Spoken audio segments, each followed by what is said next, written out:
Let's take a look at our lesson on function behavior. So what we're going to be looking at are some specific types of function behavior, the extrema, whether they be local or relative maxes or mins, or absolute or global. We'll talk about the difference between those. And we're going to look at increasing and decreasing. And in behavior, in behavior. All right, so let's start with local max, a local or relative max. This is the greatest y value of a function within an interval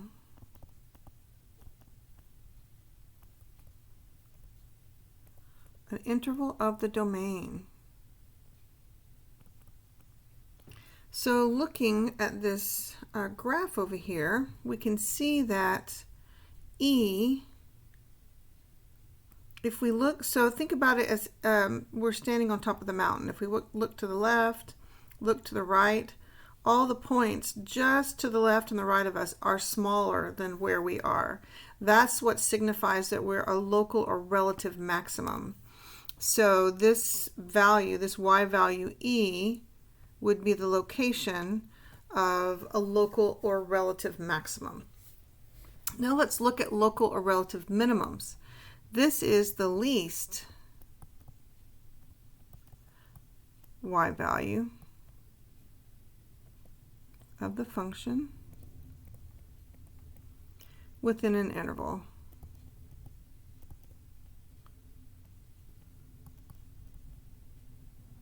of the domain. So let's look for small or low parts on the graph. We can see this point B and G. Think about standing in a valley. If you look to the left, you see points higher than you are. If you look to the right, you see points higher than you are. Therefore, you're at a local or relative minimum. So we have a local minimum at B and G. All right, so now let's talk about absolute or global extrema. So an absolute or global maximum has to be the greatest. It's the greatest y value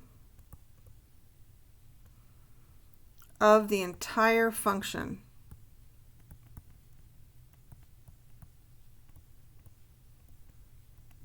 Okay, the very greatest. As we can see, these arrows indicate that this function, actually in two different locations, is going to continue to get, larger and larger. So we really don't have we don't have an absolute or global maximum on this particular graph. We don't have one. So the absolute or global minimum is the least y value of the entire function. Let's see if we have one of those. Well, it looks like these two down here at B and G, those are as low as this function goes. There is nothing below that. There are no y values below that. So not only are B and G local minimums, they're actually also global minimums. It is possible for a location to be both. And this particular case, it is. So B and G also serve as our absolute or global minimum. All right, so let's talk about in behavior now. So what happens as we head towards, for example, as x heads towards infinity, what is y doing? Where is y headed? So as we get larger and larger, the x values get larger and larger going right. The y values are going to get larger and larger going up. So y is actually also headed to infinity. This kind of notation is a precursor to limits. Yay.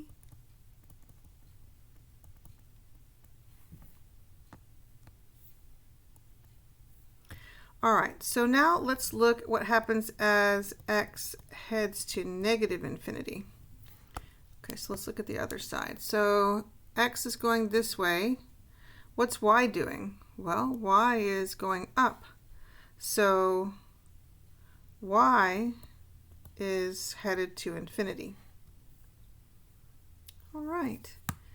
The last concept we're going to talk about is increasing and decreasing. And the key with increasing and decreasing, there's a couple of keys. One is that we must read the graph from left to right.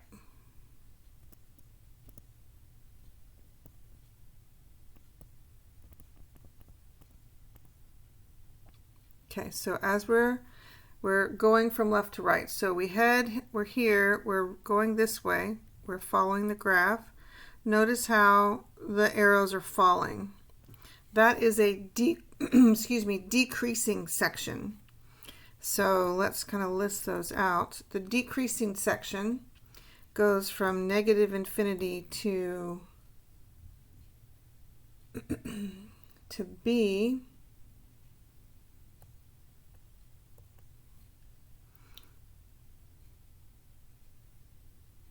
And then we now turn a corner and we're starting to increase. We're increasing from B to E. Then we start decreasing again. We're decreasing from E to G. And lastly, we start increasing from G to infinity. Now, this is a little misleading actually, because normally we write increasing and decreasing intervals as x values. These are written as y values just because we don't have the x values, because they're just listed by letters. So a little bit misleading, but we will look at, on our next example, we will use the proper, notation. We're going to go with, it's typically x values that we use to indicate increase, decrease, not y values. Whereas on Extrema is all about the y values.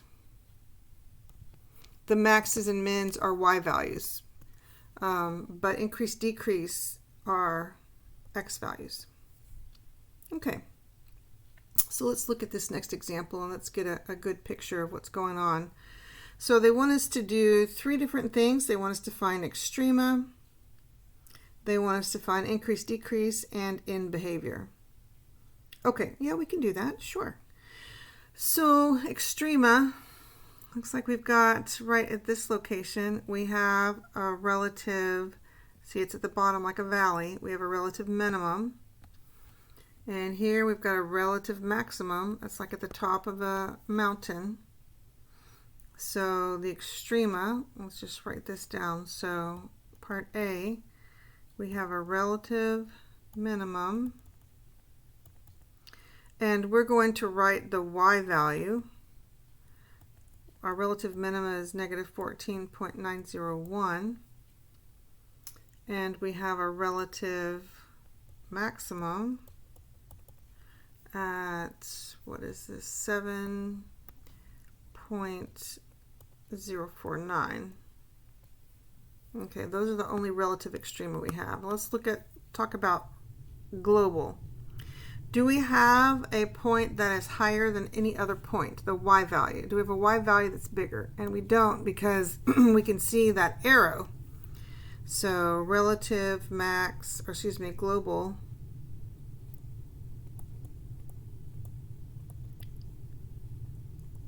we don't have any. And now we're looking for the very lowest or smallest, least y value, and it keeps going down forever, so we don't have a global minimum either.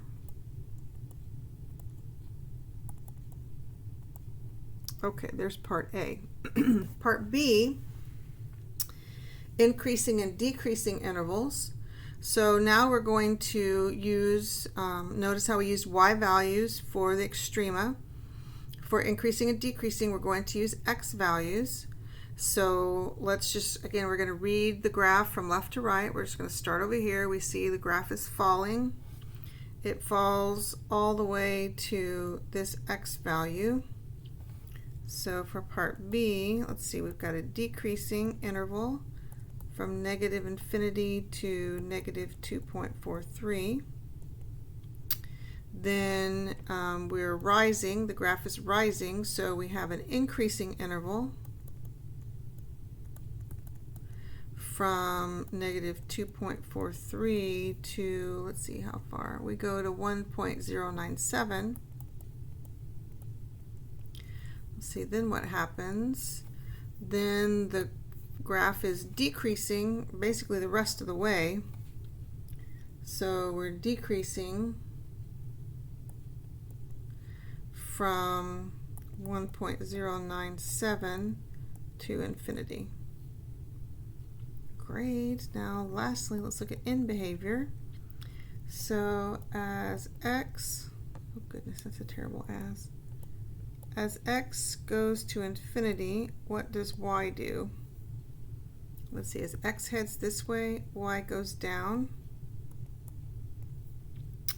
And as x goes to negative infinity, what does y do?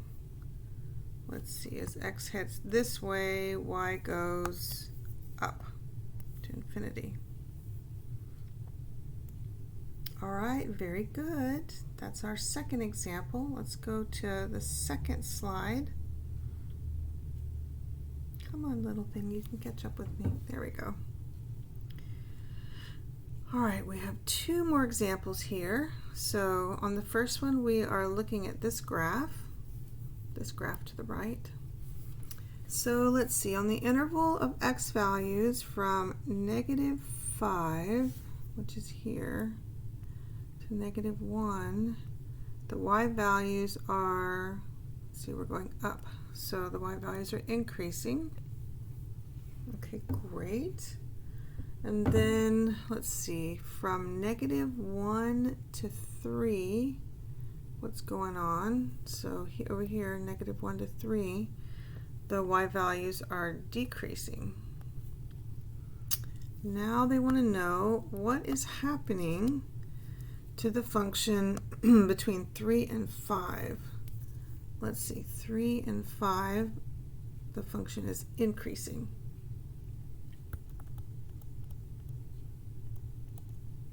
Okay, good, good. List all extrema. Do we have a local max? Yep, we do right here at, let's see, what are we at? 1, 2, 3, 4. A local max at 4. We have a local min at negative 2. Let's see, do we have an absolute max? No, because that guy keeps going on forever, so none. Do we have an absolute min? No, because that one keeps going forever, so none. End behavior, here we go. As x tends to infinity, y tends to infinity. As x tends to negative infinity, y tends to negative infinity. All right. So for our very last question, we're going to get some experience, some practice using our calculator. So this, we're going to graph this function, and I'm going to pull up my calculator. So let's pull up the calculator. All right. So we want to add a graph. So number 2. And let's type this in. So that's negative x to the 4th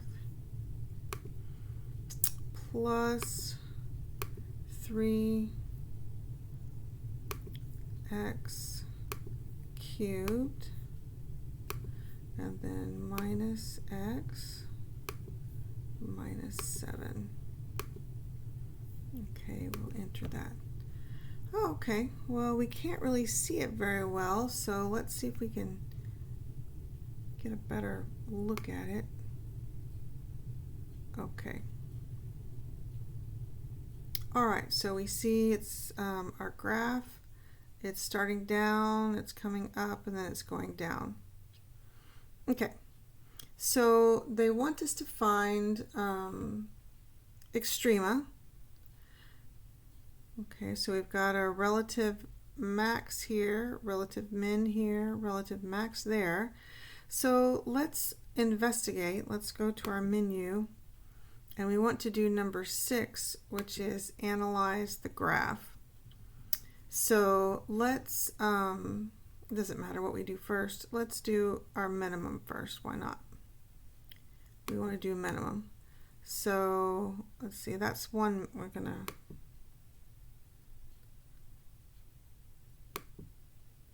there we go. So this is the location of our minimum.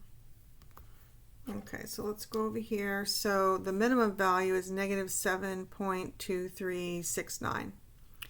All right, so relative minimum was negative 7.23, and I'm going to go to the thousandths and round.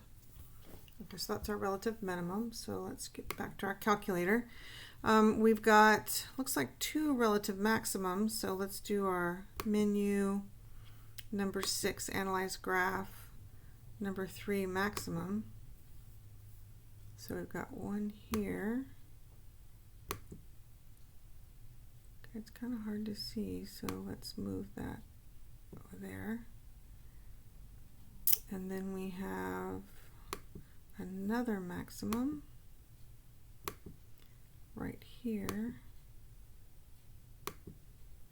Okay, great. So we've got a maximum at negative 6.788 and negative 0.681 or 682. All right, so let's list those. So we've got a relative max at negative 6.789 and negative 0.682. Now let's see if we have any absolute extrema. Let's look at the graph again. Well, we actually do have an absolute maximum, right? This is the very tallest y value. The very largest y value is negative 0.681 or 2. And so, but we don't have an absolute minimum. So we've got absolute max was at negative 0.682 and absolute min, whoops, we don't have one. So increase, decrease. Let's look at the graph again. So we are increasing all the way to, now remember, increase, decrease is x values. So we are increasing all the way to negative 0.3. Okay, so increase from negative infinity to negative 0.312. Then let's get our decrease interval in. Then we start decreasing from negative 0.312 to, let's see how far we go. From here to here, we're decreasing, which is 0.364 to 0.364. Then we increase again, 0.364 to all the way up to 2.198. 2.198. And then we decrease 2.198 to infinity. End behavior. Let's get this written out as x goes to infinity, as x goes to negative infinity. What happens to y? All right, so as x goes farther right, y goes down. As x goes farther left, y also goes down. So both would be to negative infinity. All right. right, fantastic. And that is our lesson on function behavior.